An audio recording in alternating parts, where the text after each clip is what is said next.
Hi everyone, my name is Steph, this is the Novelty Corner and welcome or welcome back to my channel. Today I have a book haul for you and I have not actually filmed an actual book haul in at least 12 months. And that's not because I haven't been acquiring books, I just stopped filming book hauls. The way that I am acquiring books this year, I figure I might do these. I don't know if they'll be every second month.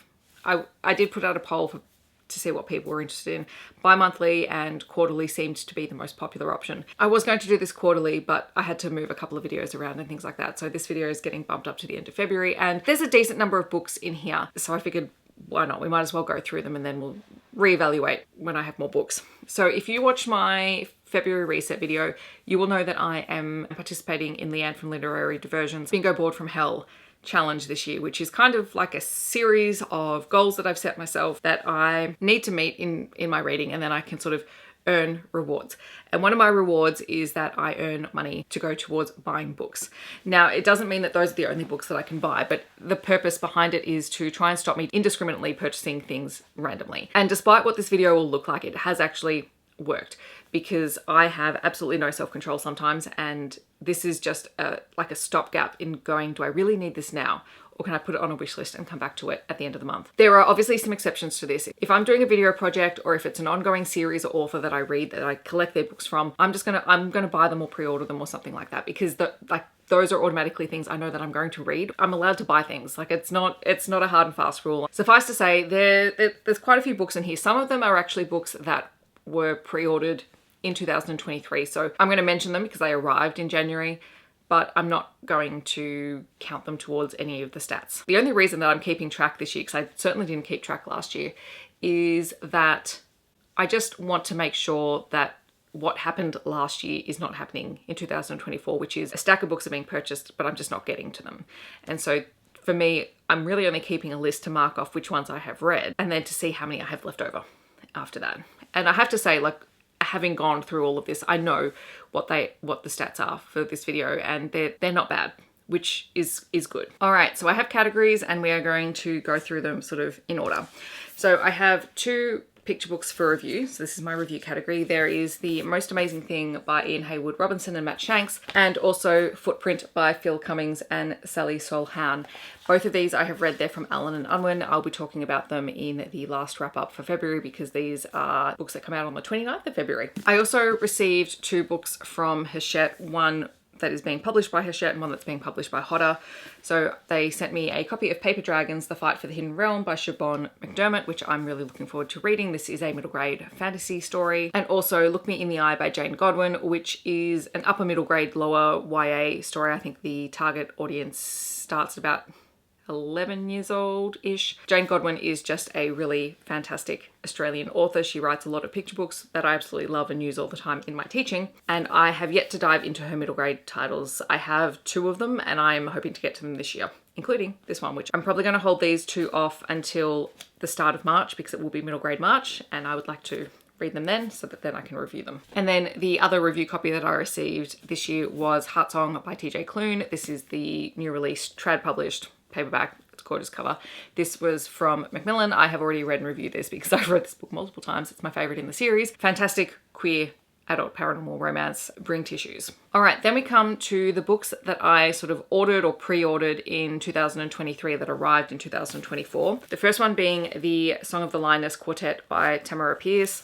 So I have actually read this and I think I do have the original covered books somewhere in storage, but I'm hoping to reread this series, which is young adult fantasy romance. It was like one of the original ones and I remember reading it when I was a teen. So I'm planning on rereading this, but I've technically already read it. So this is just new covers because I do actually really like these ones. I think they're really nice. So there's Alana the First Adventure, The Woman Who Rides Like a Man, In the Hand of the Goddess, and Lioness Rampant. So stay tuned. This will be happening at some point. I also pre-ordered a copy of Not Here to Make Friends by Jodi McAllister because I knew I was going to love it. I did get to go to her book launch this past week and she signed it for me. And this is the third book in her Marry Me Juliet series, which is a trilogy that follows different people on the set of a reality TV show in the style of The Bachelor. And all three books take place in the same series of the show, but from different characters' perspectives. And it is so well done. Like if you don't like those stories where books are taking place at the same time, I would still recommend that you give this one a try. The first book in the series is about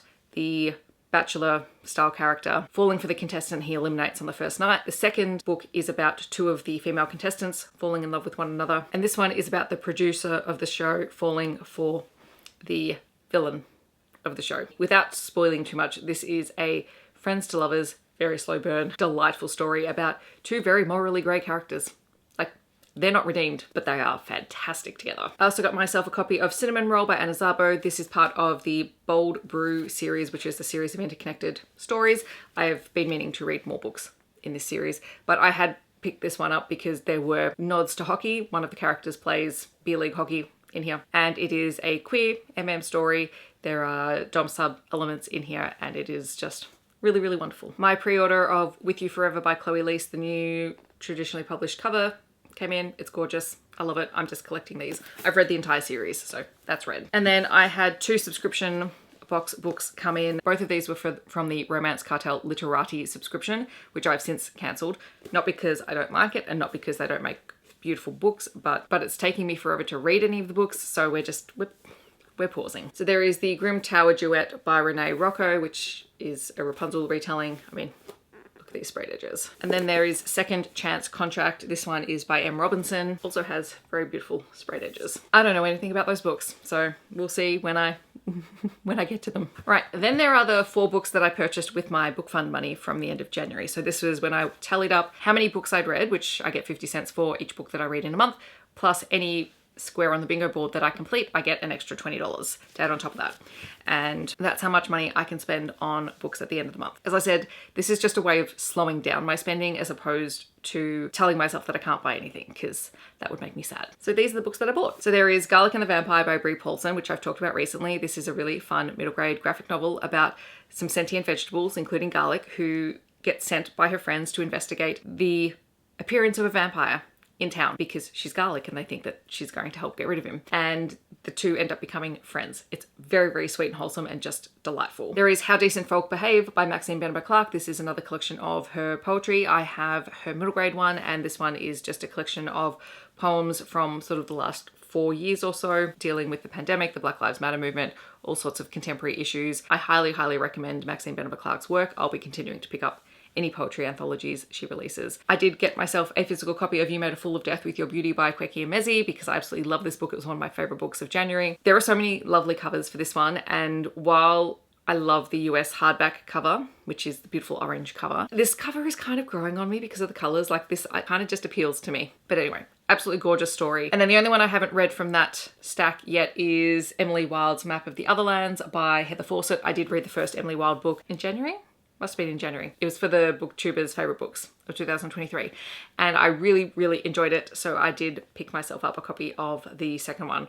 Granted, the size of my trade paperbacks do not match, but I like these covers too much to care about that. Okay, the next category is other books that I have purchased, other physical books that I have purchased. So there is Drop Bear by Evelyn Araluen. This is an Aboriginal First Nations poetry collection and is confronting, but absolutely amazing. There is Game On by Amy Aislin. This is the illustrated cover and illustrated edition of the story. This is the third and final book in the Vancouver Orcas series, which follows an AHL team. I loved it. I loved this entire series. It was just so sweet and wholesome and followed 3 cousins who are all involved in this hockey team. And I think this is my favorite in the entire series. Because I loved Garlic and the Vampire, I also just bought myself a copy of Garlic and the Witch. I haven't read it yet, but I will be reading it this weekend. So this is going to be read very, very soon. So stay tuned. Probably in next week's wrap up, you'll hear about it. I also picked up a copy of What You Are Looking For Is in the Library by Michiko Aoyama.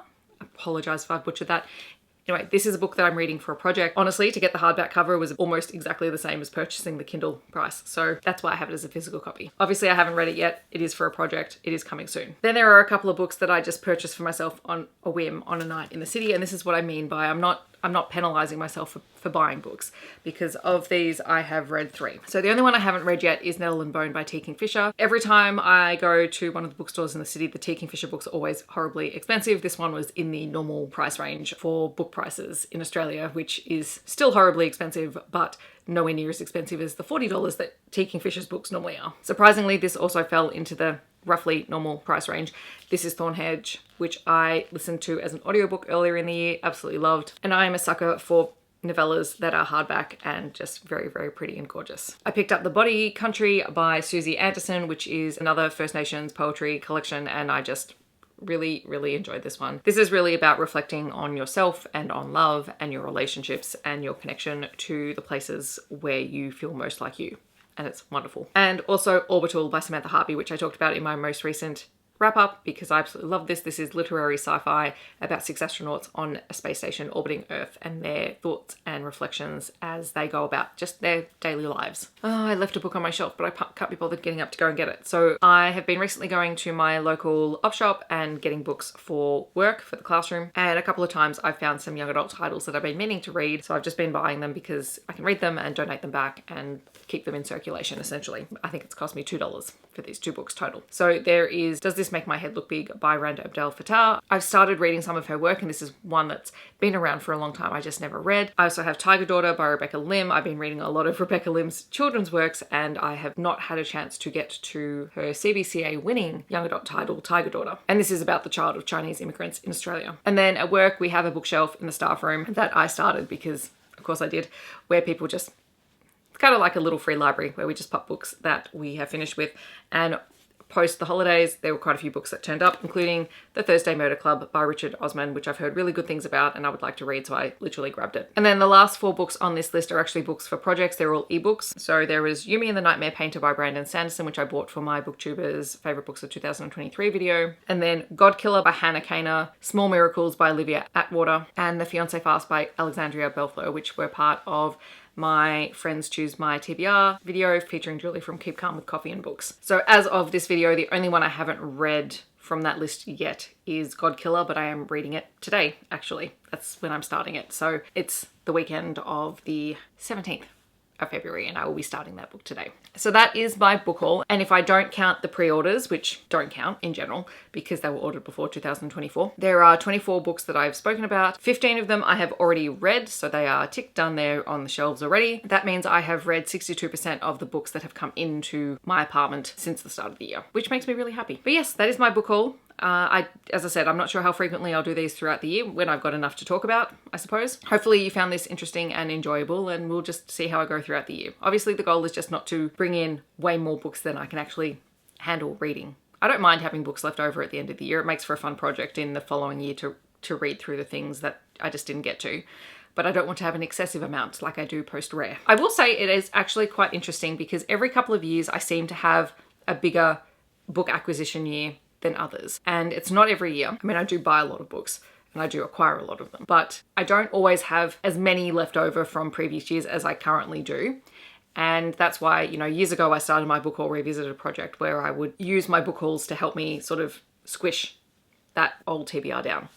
So I don't know, maybe next year we'll be using those for that kind of series return. We'll see. Anyway, I hope that you enjoyed this video. If you did, don't forget to like and subscribe. You can leave me a book stack emoji to let me know that you're here, or you can tell me which of the unread books you would like me to read sooner rather than later. I hope that wherever you're on the world, you are staying safe and healthy, and I will see you in my next video. Thanks so much for watching.